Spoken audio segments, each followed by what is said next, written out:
ஏன்டா அப்போ இந்த மாதிரி பசங்கள்லாம் முன்னேறவே கூடாது.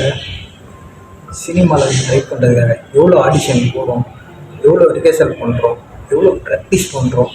ஆனால் இன்னொருத்த ரிஹர்சல் பண்ணாமையும் இல்லை ஒரு ரெக்கமெண்டேஷன்லேயே உள்ளே போயிடுறாங்க. ஆனால் நம்ம எவ்வளோ காசு செலவு பண்ணி சென்னைக்கு வரும் சினிமா நம்பி. ஆனால் கடைசியில் ஏதோ ஒரு அசிஸ்டன்ட் டைரக்டரோட ஒர்க் இல்லாமல் ஒரு சரியான ஒரு என்ன சொல்கிறது ரெஃபரே இல்லாமல் சுற்றிட்டு இருக்கோம். ஆனால் அவங்க ரெஃபர் வச்சுக்கிட்டு சினிமா எப்படியாவது போயிடும். இங்கே என்ன நம்ம நடக்குது, ரெஃபரே இல்லாதவங்க கூட உள்ளே போயிடறானே தவிர சினிமா எதுவுமே தெரியாதவங்க பற்றி அவன் தான் உள்ளே போகிறான். சினிமா எல்லாமே கற்றுக்கிட்டு ப்ராக்டிஸ் பண்ணி வாழ்க்கைக்கு முயற்சி பண்ணுறோம். எங்கேயுமே விழுந்து போகவே கூடாது. இல்லை அப்படியே தான் இருக்கணும். இல்லை இல்லை ஏன் தான் இப்படி பண்ணுறீங்க?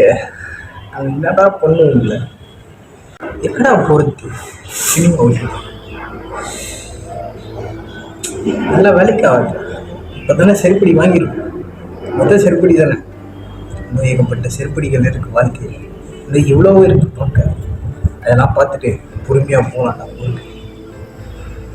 அதுதான் உனக்கும் நல்லது. இது வீட்டில் போய் என்னடா சொல்லுவேன் நீ?